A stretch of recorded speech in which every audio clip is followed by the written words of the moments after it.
President Duterte fired Interior Secretary Sueno, showing that he's fighting corruption. Ano yan? It's convenient. Okay? It's a convenient excuse dahil may mga papasok na ngayong May. So, na-open nila yung na-open na nila yung door. So, convenient, nagbigay ng opening ito si Secretary Sueño, di tinanggal siya. Pero tingnan mo, nung nabalitaan yung ganyan kay Cesar Montano, tinanggal ba si Cesar Montano? Hindi, di ba? So, yung kay Secretary Aguirre, tinanggal ba? Hindi rin. So, ganun lang yan. Political convenience yan. Nagagamitin nila, isispin nila na parang may anti-corruption na drive na nangyari. So, are you saying na may pinaglalaanan dun sa DILG secretary position? Yes, I believe meron silang gustong i-appoint dyan sa DILG pagka natapos na yung ban ng election. Okay, follow up. Well, to be honest, hindi ko alam.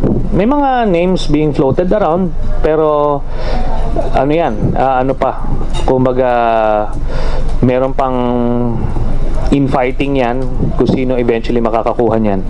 Well, what I'm saying is rampant ang corruption ngayon.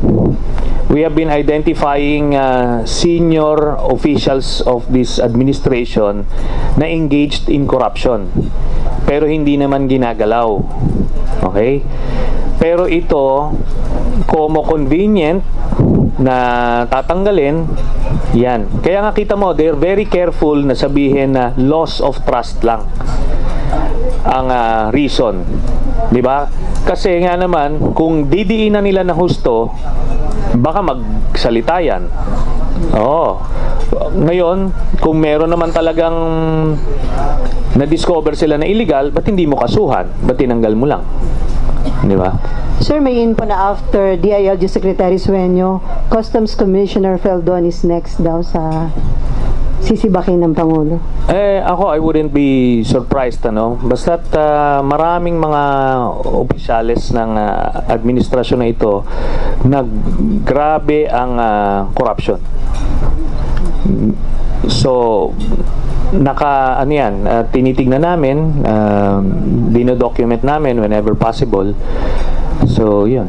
So, hindi sila takot, sir, dun sa parang stern warning ng Pangulo against corrupt official? Kaya marami pa rin mga tao niya na gumagawa ng katiwalian? Unang-una, si Duterte mismo corrupt di ba? So ngayon, alam din ng mga close circle niya na ganun siya. Ngayon, kung masyado lang na bisto o masyadong